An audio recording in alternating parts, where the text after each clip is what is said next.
So ngayong araw na to ay 5th birthday ni Mika at bilang celebration ay doon kami magse-celebrate sa bahay ng lolo niya na si Daddy Obet.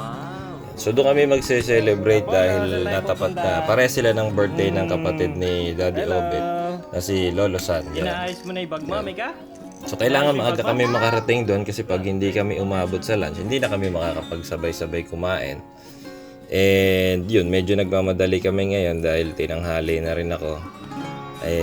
Pumunta pa kasi ako kila Julius dun sa kaibigan ko para kunin yung lisensya ko dahil naiwan ko sa bahay nila ng isang araw. Yun. So yun, samahan nyo kami para maikwento ko sa inyo kung ano yung mga nangyari. Medyo marami ding naging aberya, so dyan lang kayo. Samahan nyo ako hanggang sa dulo ko, kwento ko sa inyo lahat kung paano namin nilagpasan yung mga naging problema at kung ano naging resulta ng aming mga pagsisikap na umabot dun sa birthday. Yun, so unang-una pumunta kami muna dito sa Red Ribbon para bumili ng cake. Kaso nagkaroon ng problema, yung binibili naming flavor wala. So napilitan kami bumili ng ibang flavor and tas ang tagal pang magsukli. Nagpabarya pa sa akin si Ann para lang makapagsukli yung tindera. Then yun, 11:41 na, nasa may kawain na kami kaso ang traffic, labasan ng truck.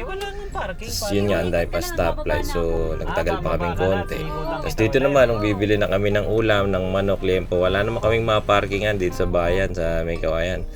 So sinuggest ni Ann na ikot na lang ako ng ikot habang siya ay bumibili na. Yun. Then pagdating kila Daddy, ayun, binaba na namin yung mga gamit. Kaso nung dumating kami, kumakain na sila doon sa kusina. So technically hindi talaga kami umabot na ng lunch time. Tapos yun, wala na rin kami pwesto doon sa kusina. So ang ending, sa sala na lang din kami kumain. Yun. Tapos kami na lang muna ni Ana una dahil mahirap pagsabayin pag yung mga bata sasabay pa sa amin dahil susubuan pa ganyan. So kami na lang muna kumain. So yun, dito ulit kami nakapagsabay-sabay kumain lahat.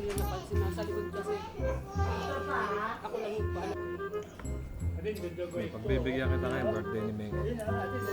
And yun, nung patapos na kami kumain, nagbukasan na sila ng regalo.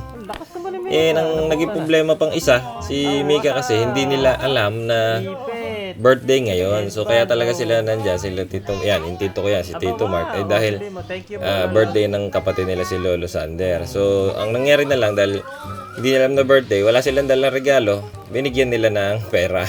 Ayun. Pwede, all in all, kahit naman marami naging aberya, yun, ang ending, naging masaya pa rin yung birthday. Kaya kita nyo naman, nagkaroon ng double cake blowing, salo-salo, merienda, ganyan. Hindi man kami nakapagsabay-sabay nung lunch, marami man naging aberya, naging late man kami, still naging masaya yung celebration. Yun naman na importante, di ba? Maging masaya, magkasama-sama ang pamilya. Na natutunan ko na kahit ano man ang mangyari, importante magkakasama ang pamilya. Okay na yun, masaya na. Kahit di man kami nakapagsabay-sabay nung lunch, kahit na ang haba na naging biyahe namin sa traffic, kahit na walang naging regalo si Mika, binigyan naman siya ng pera, i-order na lang namin sa Shopee.